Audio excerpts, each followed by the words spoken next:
台语字真趣味，相信啊，你捌听过，也则是讲过这个词无？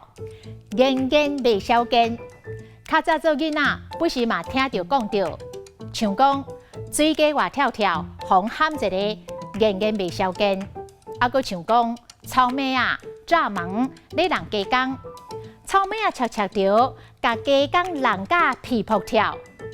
这草莓啊，都砍砍，都莫互鸡公起恶甲捅着，若捅着，水着言言未晓见。所以毋才会讲草莓啊人鸡公，鸡公皮扑跳，草莓啊死翘翘。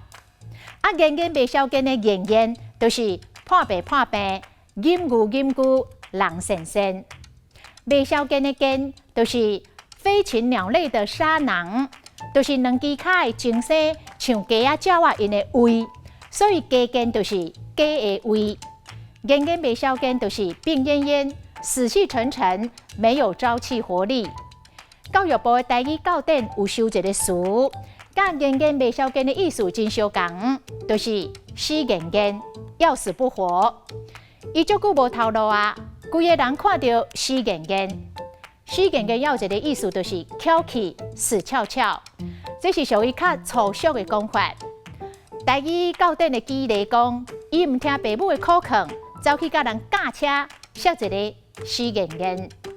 今仔日的台语字，言言未晓见，实在真趣味。